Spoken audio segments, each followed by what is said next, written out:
Good evening, guys. This is video log 2, part 1 and 2 for class INFM 625. The disease that I chose is delirium. Delirium is one of those fascinating diseases that we have yet to understand. The reason why I chose the disease is because in my professional career, I work with a lot of geriatric patients. So it's fascinating to me. So I chose, so I'm like, why not look into it so I can learn a little bit more about it?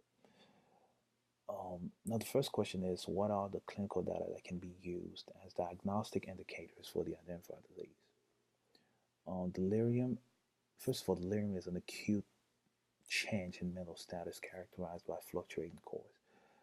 Delirium is common, delirium is serious, but it's preventable in older patients.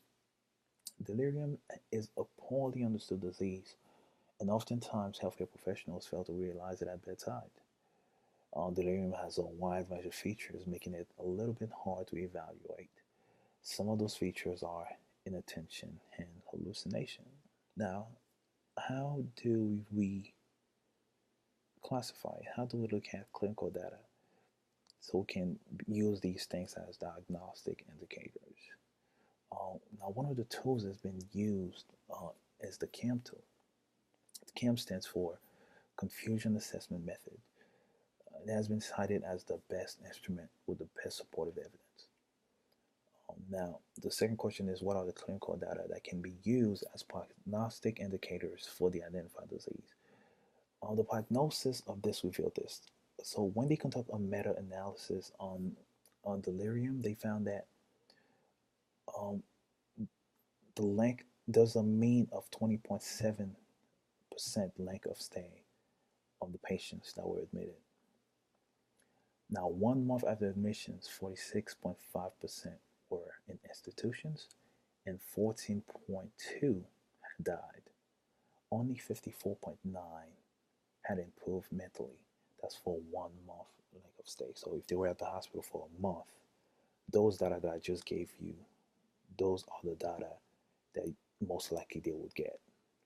Now, when they stayed in there for 6 months, 43.2 were in admissions or in the institutions. That's a slight decline comparing to 46.5. But the mortality rate is much higher at 6 months than it was at 1 month. Of course, there's some other things that are in there as well, such as dementia and other physical illnesses.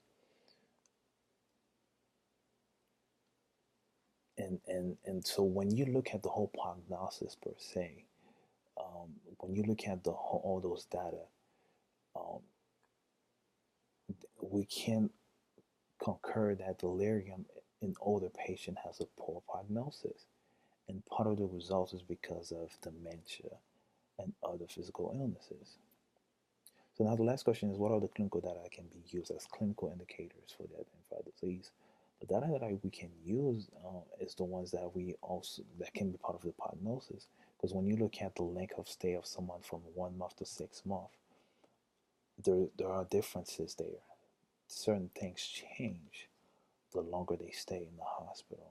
So I believe the same data can be used as clinical indicators to assess the disease as well. Well, thank you guys.